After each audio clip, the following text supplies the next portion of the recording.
All right, everyone. So the Raiders and the Patriots are going head to head in one of the more exciting matchups of week one. These are two teams. You have the Raiders, they bring in Pete Carroll, they draft Ashton Genty. This is a team stock full of talent.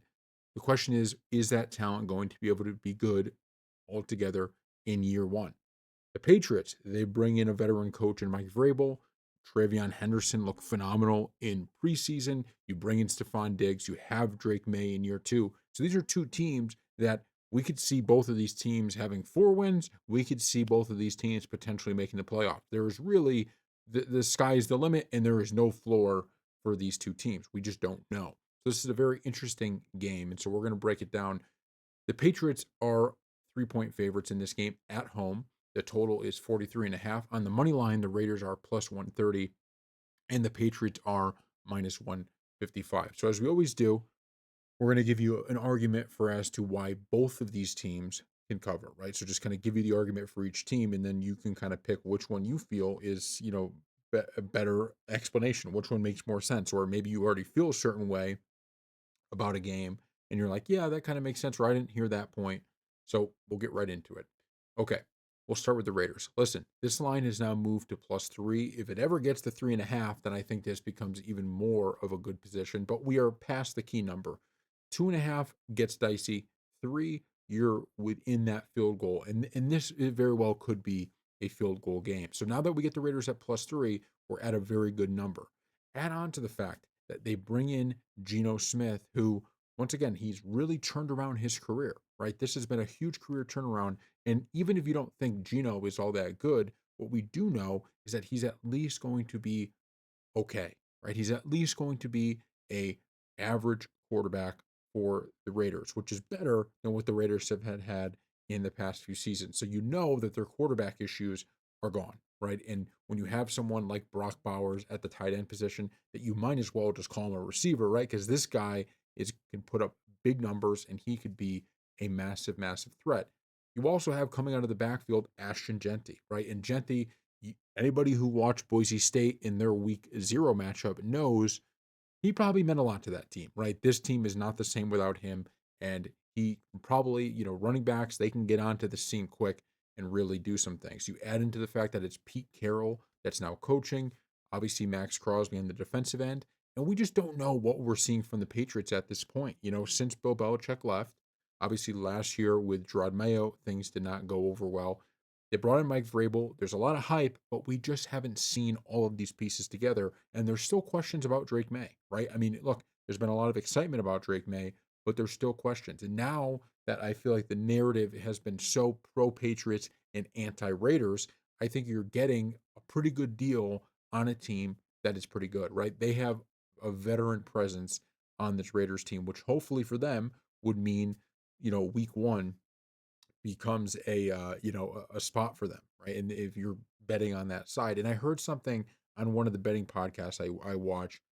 It wasn't talking about this game. I was talking about games in general, where they made a very wise point, and I want to bring it up here. I think it was one of the Action Network podcasts, but the guy said, week one is not representative of the entire season, and I'm obviously paraphrasing a little bit, but what he means by that is you could have a strong belief that the Patriots are going to be a very good team this year and not love the spot, right? So I think a lot of times when we're betting, we go, I really like the Patriots this year. And you think that means week one, you have to bet them when they could not cover this game and still go on to have a good season. So just think about that when you're thinking about the Raiders. This is a veteran team, and it's a team that has a veteran quarterback, a veteran coach. And I really think under that, they can definitely make a run because the Patriots are just an unknown.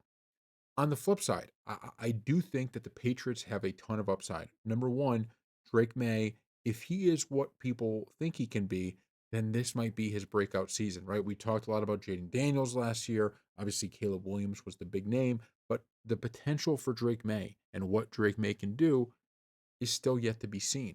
And if Mike Vrabel can get this team to play fundamentally sound football, if he can get that defense going, you have a Stephon Diggs. One of the more interesting things of this offseason is that, yes, Stephon Diggs signed a massive deal, and maybe people feel like that was a little bit of an overpay. But Stephon Diggs is a fantastic receiver. And we haven't seen necessarily that he's not that same guy. I understand he got hurt, but We haven't seen that he's not that same guy yet. And so if Stephon Diggs is like 80, 90% of what he was, he's a massive addition to a team that needed offensive talent. You pair that with Trevion Henderson, who looked so good in the preseason. Now, remember, just to be clear, they have him as HB3, which even the big Vegas seemingly isn't buying it. But if you pair those two things together, a young quarterback who kind of he's not in his rookie year anymore, he finds himself a veteran coach that can get that defense playing well, good weapons, -3 is a good number both ways. I understand we view it as a very good number for the Raiders because now you're covering, but because it's not 3.5, it's 3. This is a good number for the New England Patriots as well because they're at home, a 3-point, spread. And we also, like I said, don't know fully yet what the Raiders will be.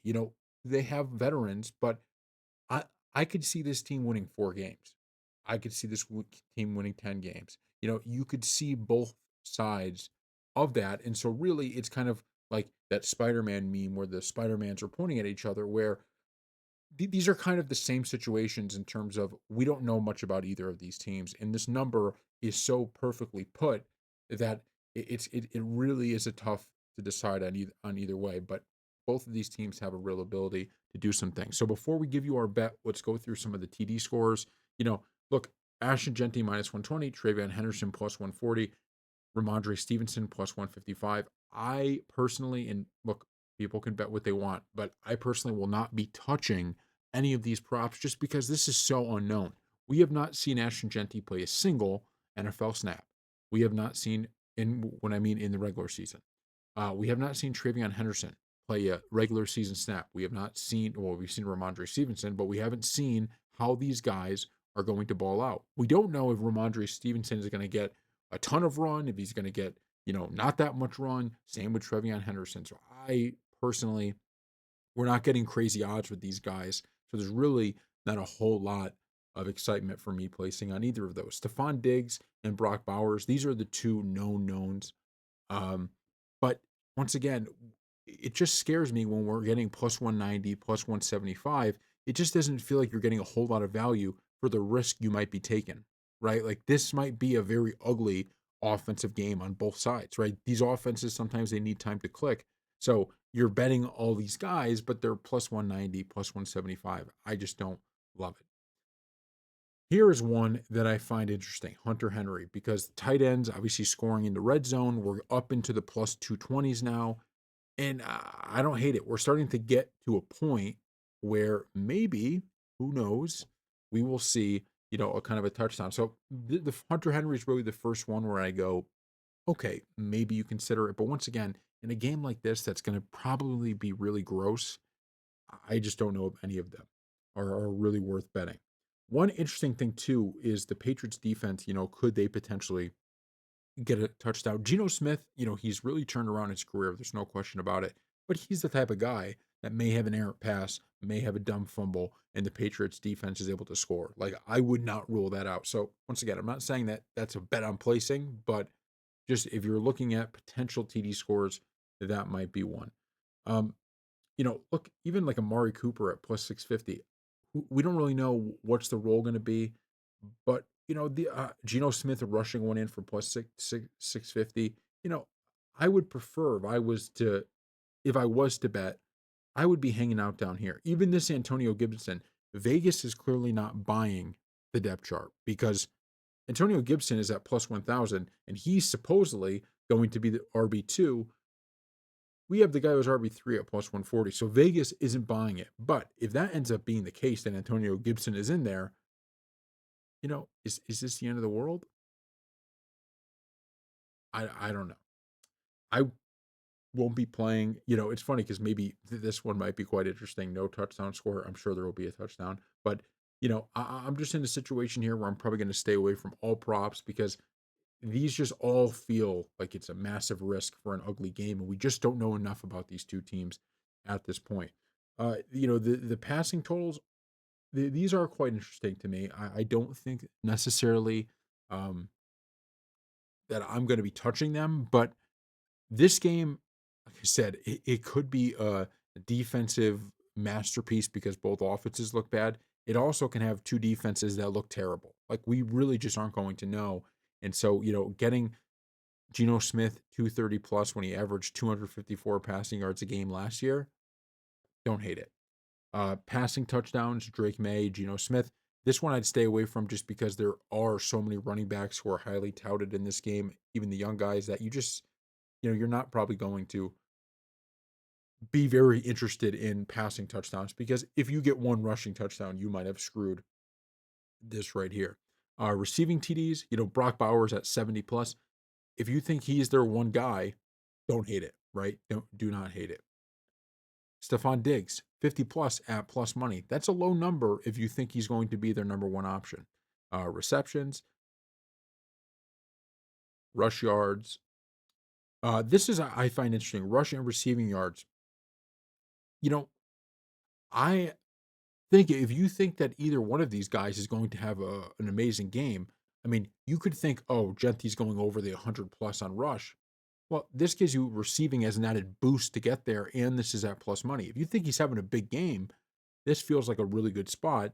Travion Henderson, 70 plus here, 80 plus here. I just don't know. I'll just say this on the Travion Henderson stuff. I would have been all over some of his props, but the problem here is I'm just not going to take a risk on something I don't know. Now, I think Vegas is far wiser than I am. So if Vegas is a lot wiser than I am, they know something that, I guess we don't in terms of they think Travion Henderson will be playing in this football game. And not only that, but they think that he will be playing like he's basically the way his lines are set, he may as well be halfback number one, right? That's just the bottom line. Because if not, the unders on Henderson would go nuclear, right? Because if he's actually HB3 and a halfback three, he may end up getting like, maybe three carries, maybe as a halfback three, or, as long as no injuries occur.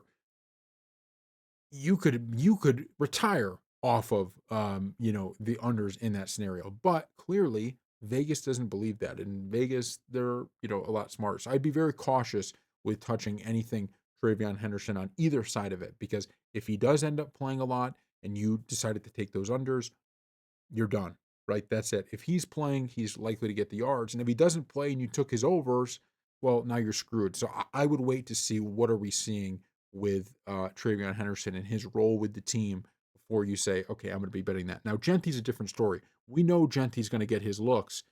You just don't know if he's going to be able to perform with those looks, right? That's kind of it.